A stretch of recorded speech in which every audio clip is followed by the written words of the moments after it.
யாழ்ப்பாணத்தில் ஊடகவியலாளர் பிரதீபன் தாக்கப்பட்ட தொடர்பாக ஊடக சுதந்திரம் என்றது மிக முக்கியமாக பேணப்பட வேண்டும். அந்த தாக்குதலில் துண்டு பிரதிகள் போடப்பட்டு அதில் குறிப்பாக திருநங்கைகள் இந்த மேலே பழியை போடுற மாதிரி இருந்திருக்கு. யார் குற்றவாளியாக இருந்தாலும் அவர்கள் தண்டிக்கப்பட வேண்டும். இது ஒரு வேறையாக்கள் செய்துட்டு இந்த முழுக்க எங்களோட சமூகத்தில் ஏற்கனவே சமூக உரிமைகளுக்காக அல்லது சமூகத்தில் தங்களோட இருப்பை தக்க வைக்கிறதுக்காக போராடுற சமூகத்தின் மேலே போடப்படுற ஒரு பழியாக இது இருக்குது. குற்றவாளிகள் யாராக இருந்தாலும் தண்டிக்கப்பட வேண்டும். இது திசை திருப்புற நோக்கமாக இருக்குமென்று நாங்கள் யோசிக்கிறோம். இது கட்டாயம் இதுக்கான நீதி கிடைச்சே ஆகணும். என்னென்னா எங்களோட சமூகத்தில் ஏற்கனவே எங்களுக்கான புரிதல்கள் இல்லாமல் இருக்குது. சமூகத்தில் இப்போ தான் எங்களோட சமூகம் சார்ந்த ஒரு விழிப்புணர்வு சமூகத்தில் வந்து கொண்டிருக்கல இப்படி ஒரு பிழை எங்களோட சமூகத்தின் மீது போடல அந்த சமூகத்தில் இன்னுமே ஒரு பாரியதான பிழைவை கொண்டு வரும் எங்களுக்கும் சமூகத்துக்கும் ஊடகவியலாளர்களுக்கும் ஊடக சுதந்திரம் என்றது மிக முக்கியமாக பேணப்பட வேண்டும். குற்றவாளிகள் தண்டிக்கப்பட வேண்டும் என்று தான் எங்களோட நாங்கள் வலியுறுத்துகிறோம். நன்றி.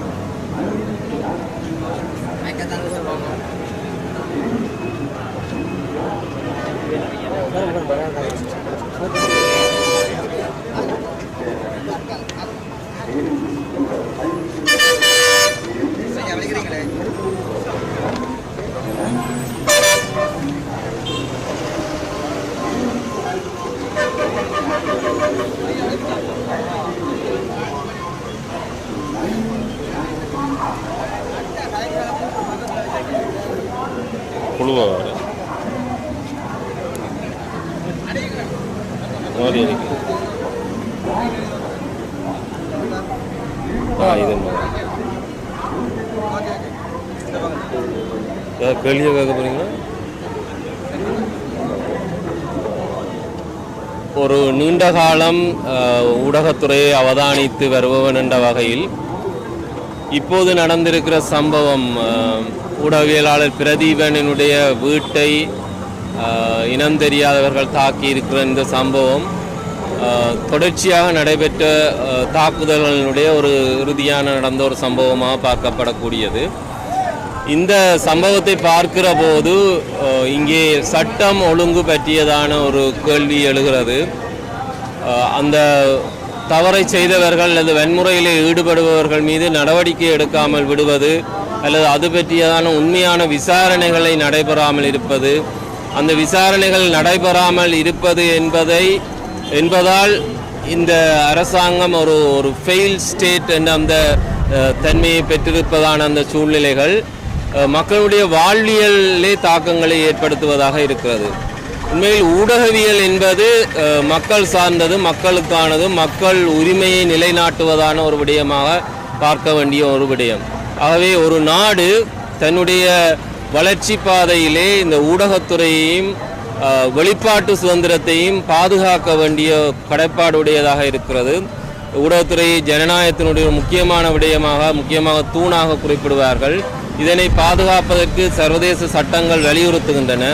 அந்த சட்டங்களிலே இலங்கை தன்னை தானும் அதிலே ஒப்பமிட்டிருக்கிறது. ஆனால் இந்த கடந்த 30 ஆண்டுகளாக ஊடகத்துறை பாதிக்கப்படுகின்ற அந்த சூழ்நிலையில் இந்த இலங்கை அரசாங்கம் போதிய அளவு கரிசனையும் அக்கறையும் எடுத்து அதனை இல்லாமல் செய்வதற்கான அந்த வேலையை செய்யவில்லை என்றதான ஒரு சூழ்நிலையை நாங்கள் அவதானிக்கிறோம்.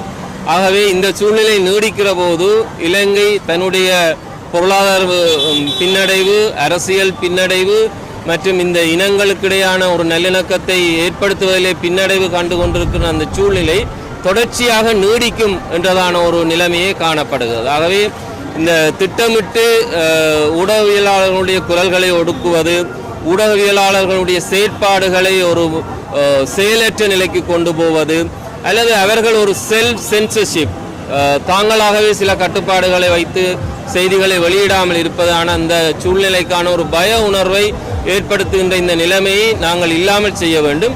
இதற்காக நாங்கள் அரசாங்கத்திடம் வலியுறுத்துகிற போது சர்வதேச சமூகத்திடம் இதனை நாங்கள் வலியுறுத்த வேண்டியதாக இருக்கிறது. அதேவேளை எங்களுடைய சிவில் அமைப்புகள் இவற்றுக்காக குரல் கொடுக்க வேண்டும், தொடர்ச்சியாக விழிப்புணர்வாக இருக்க வேண்டும். தொடர்ச்சியான அந்த விழிப்புணர்வின் ஊடாக தாங்கள் தங்களுடைய உரிமைகளை பாதுகாப்பதற்கான வழிகளை ஏற்படுத்தி கொள்ளலாம் என்றதான ஒரு நிலைமைக்காகவே இன்றைக்கு இந்த ஒரு எதிர்ப்பு ஆர்ப்பாட்டம் இங்கே ஒழுங்கு செய்யப்பட்டிருக்கிறது. இதிலே எல்லா தரப்பினரும் முக்கியமாக ஐக்கிய நாடுகள் சபை அது இந்த இவ்வாறான தவறுகள் நடக்கிற போது அதை கண்டித்து அறிக்கைகள் விட வேண்டும். அதேபோல ஊடகவியலாளர்கள் பாதிக்கப்படுவதில் இருந்து நிவர்த்தி செய்வதற்கான பல்வேறு செயல் திட்டங்களை இலங்கையிலே அவர்கள் செயல்படுத்த வேண்டும். அதேபோல விசாரணைகள் நடைபெற்று அது தீர்ப்பை நோக்கி ஒரு நீதியை வழங்குவதாக நடைமுறைக்கான ஒரு பொறிமுறைக்கான ஒரு மானிட்டரிங் சிஸ்டத்தையும் ஐநா உருவாக்க வேண்டும் என்றதான அந்த கோரிக்கையும் இப்போது இலங்கை ஜனாதிபதி அவர்களும் இந்த விடயத்திலே கவனம் செலுத்துவதன் ஊடாகவே இந்த நாட்டை மூச்சியடைய செய்வதற்கான பாதையிலே கொண்டு செல்ல முடியும் என்பதையும் நாங்கள் இங்கே வலியுறுத்த விரும்புகின்றோம். நன்றி.